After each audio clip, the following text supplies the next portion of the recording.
On the 2nd of August 2015, a Sunday, 39-year-old Jason Corbett was peacefully asleep at his home in Wahlberg, Davidson County, North Carolina, United States.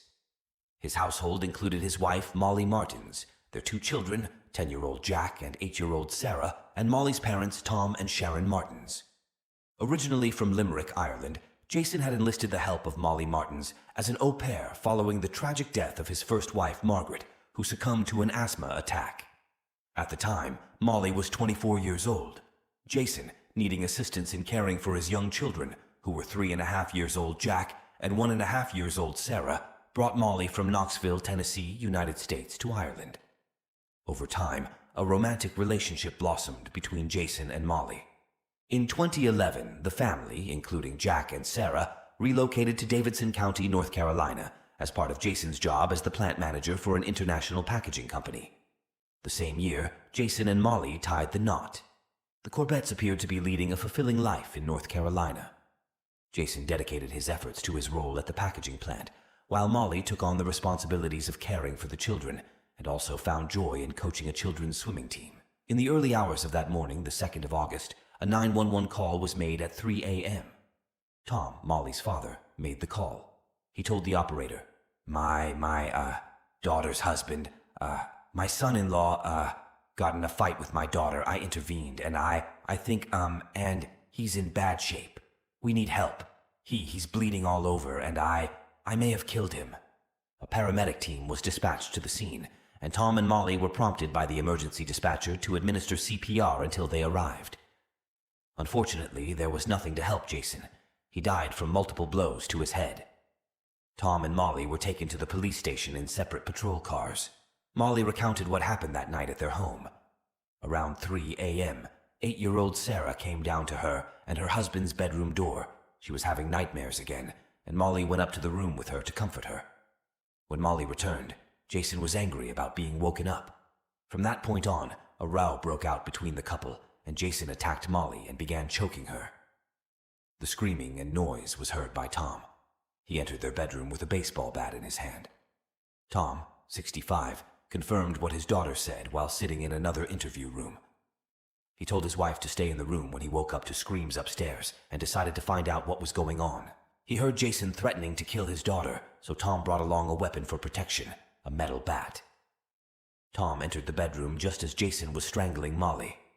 Tom turned to Jason and asked him to let his daughter go and calm down. He refused to let Molly go, threatening to kill her. Jason turned his back toward the bathroom and began dragging Molly behind him. She resisted, but she was weaker. Tom realized his daughter could not be left alone with the aggressor and hit Jason in the head several times with the bat. However, Jason was able to knock Tom to the floor and took the bat away. Molly, at this point, afraid that Jason might kill Tom, grabbed a decorative garden stone from the bedside table and hit Jason over the head with it. Tom managed to get to his feet due to this pause and grabbed the bat and continued to hit Jason in the head. He stopped when he realized that he was already dead. Tom admitted that he didn't like his son-in-law and his family, previously advising Molly to get a lawyer and file for divorce. Police took photos of Molly and Tom for the report. What's strange is that there were no signs of a struggle, no abrasions or bruises on them. So what really happened at the Corbett house? But first, let me tell you everything in more detail. Molly Martin spent most of her life in the city of Knoxville, Tennessee. She was the only daughter in a family of 4 children. Her father, Tom, gave 30 years of his life to the FBI, and her mother was a doctor of mathematics. In his spare time, Tom coached soccer for the local children's team, and Molly practiced singing and dancing with friends. She loved to read, and as a teenager often appeared in her mother's book club, where she shared her opinions on what she had read. Sharon and Tom were highly educated and quite wealthy. After high school, Molly decided to pursue a medical degree, enrolling at Clemson University in South Carolina in 2003. Studying turned out to be very difficult and required a lot of hard work and effort. She soon dropped out of the university. In early 2007, Molly began dating Keith Magan, and they moved in together a couple months later. Molly worked as a nanny and also taught children to swim, and her boyfriend worked at a local non-profit organization. Their relationship with Molly developed quickly. She was fun, happy, and carefree. However, they both suffered from mental health issues. Molly had been diagnosed with depression and had warned Keith before she started her relationship with him that she was bipolar. Things were fine at first, Keith notes. Medication helped her with her mental health issues. But then she contracted Staphylococcus aureus. The medication for the infection seemed to block the effects of the medication for the bipolar disorder, which threw Molly out of her usual equilibrium. It was a very difficult period, as Keith said. Molly suffered from migraines and insomnia. She spent a lot of time soaking in the bathtub, sometimes just crying while lying there on the floor. At one point, Molly was taking 16 pills a day. She was unable to continue babysitting and stayed at home. Keith took over, fully providing for them both, even though he wasn't earning much. Molly was now depressed, and every time he came home, he didn't know what was waiting for him behind that door. The relationship became strained. After a while, she got better, and Molly kept saying that she wanted to get engaged to Keith. He took this step for her, thinking it might improve her condition. But he was wrong. It didn't help, and neither did her desire to have children. Molly got pregnant from Keith, however. She suffered an early miscarriage in September 2007. The following February, there was no improvement in her condition, and Molly's parents paid for her stay in the psychiatric unit at Emory Hospital in Atlanta. Here she was to be helped to stabilize her condition and prescribed the correct course of medication. 4 days later, she returned to Keith and they tried to continue living together. By the end of February, there was a rift in the couple's relationship, and Molly simply told Keith one night that she wanted to go somewhere in Europe and work there as a live-in nanny. He didn't think she should go away, much less work with children, since she couldn't even go grocery shopping on her own. Soon Molly left for Ireland, and Keith never saw her again. Molly says that this babysitting job came at a very important time for her. She was suffering from feelings of inadequacy after leaving university and didn't know who she was or who she wanted to be. She was fortunate to meet Jason, who helped her come to her senses and realize her importance in caring for his children. A few months later, Jack and Sarah started calling her mom. Living in Ireland, Molly missed her native land, so after her engagement, she proposed to Jason to marry in America and live there, to which he agreed. Tracy Lynch, Jason's sister, with whom they were always very close, says that the Molly they knew in Ireland and the same in the States are two different people. When relatives from Ireland came to Tennessee for the ceremony, they noticed Molly's strange behavior. She tried to control everything, was often angry, and was not like those happy brides anticipating marriage. Sometimes she stayed in bed and would not talk to anyone. Jason's family began to question whether he should become part of this American family, and his best friend saw the unhappy groom in front of him. He even told him to just leave, to get on a plane and return to his home country, but Jason replied that he couldn't do that. He had already made a commitment. 4 years later, Molly was very close to Jason's children, and even considered them her own, but her relationship with her husband was strained. Tracy says that recently, back in 2014, Jason had been planning to move back home. He wasn't happy here and had started gaining weight. Molly was acting strangely, and he didn't like some of the things going on at home. He missed Ireland and said it would be hard for him to get out when Molly found out he wanted to. His children called her mom, but he wouldn't let her become their legal guardian. Jason didn't want to use his wife's citizenship to make a visa for himself. That way she would have no legal grounds to claim custody of the children if they later divorced. She later confessed to several of her friends about the abuse by her husband. Neighbors began to keep a closer eye on Jason. There was no visible corroboration of Molly's words, according to numerous testimonies. There were no abrasions, bruises, or other injuries, and she did not appear to be a victim of abusive behavior, not withdrawn or haggard. On the contrary, she didn't seem afraid of him. Jason, on the other hand, didn't fit the image of a tyrant. He was friendly, outgoing, generous. The Corbetts' closest neighbor reported that Molly had said things that didn't fit the big picture he knew and were most likely false. She herself admitted that she may have lied to others to make herself look good and not be ashamed of her words or actions. On August 2nd, still dressed in her pajamas after the bedroom fight, Molly answered detectives' questions and reported that Jason had abused her. She'd gone to the hospital several times, but never admitted how she got the injuries. Her husband was verbally and emotionally abusive.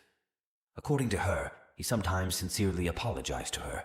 It seemed like things were supposed to get better in their relationship. But the abuse continued, and each time the situation only got worse. Despite this, her love for Sarah and Jack kept her from leaving him. Molly added that she never told about her husband's abuse because the children were not her own and were not U.S. citizens. Jason could have taken them away from her. Several years ago, fearing that no one would believe Jason's abuse, Molly, on the advice of her attorney, began using hidden recording devices and says many of the recordings she collected have been destroyed or lost, but those that remain have been turned over to prosecutors. For example, on a recording titled, "Jason Comes Home Late," December 2013, he finds the door locked and rings the bell repeatedly. She opens it within 39 seconds and apologizes. "You never mean to do anything, do you?" he asks angrily, then mocks her. Molly pleads. Multiple smacking sounds can be heard, and she begins to whimper. "I hate you," she sobs quietly before the recording cuts out. She says Jason had a key, but was too drunk to get the door open, and as often happened in their home, the fury would just rise and rise and rise until whatever was going on was all my fault.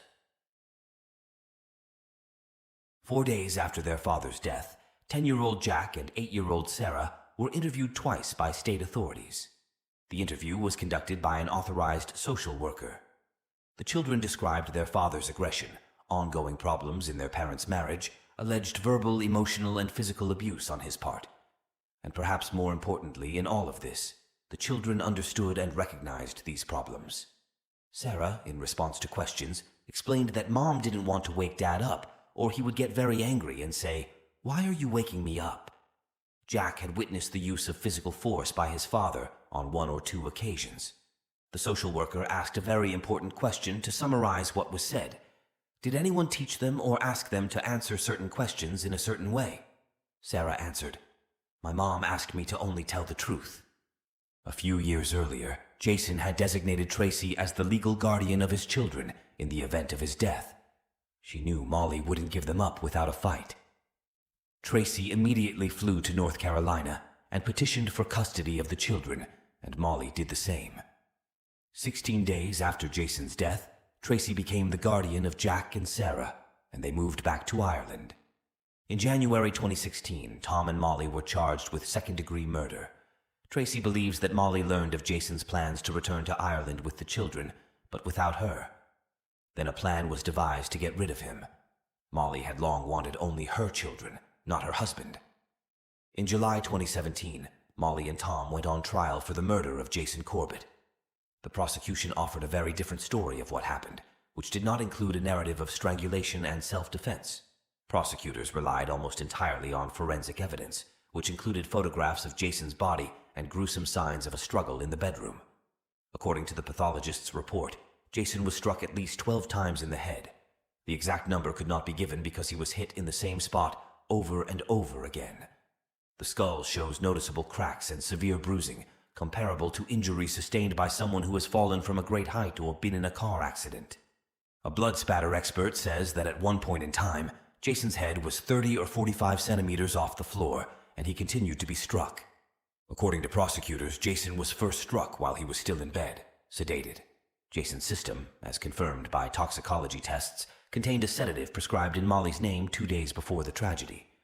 Also, Jason's $600,000 insurance policy had been changed about a year ago. Molly was now the sole beneficiary. Jurors were additionally shown photos of the defendants taken at the station on the night of August 2nd. Tom and Molly did not have a scratch on them. It was impossible to get into the fight Molly described with a man bigger, stronger, and taller than you and not get a scratch or a bruise. Presumably, Tom and Molly were delaying the 911 call, making up their story for the police, while Jason's body was cooling on the floor. This thought was made as paramedics who arrived at the Corbett home noted the low temperature of his body. It was already cold. There was no disclosure of abusive behavior on Jason's part at trial. In general, the issue of domestic violence was minimally discussed during the trial.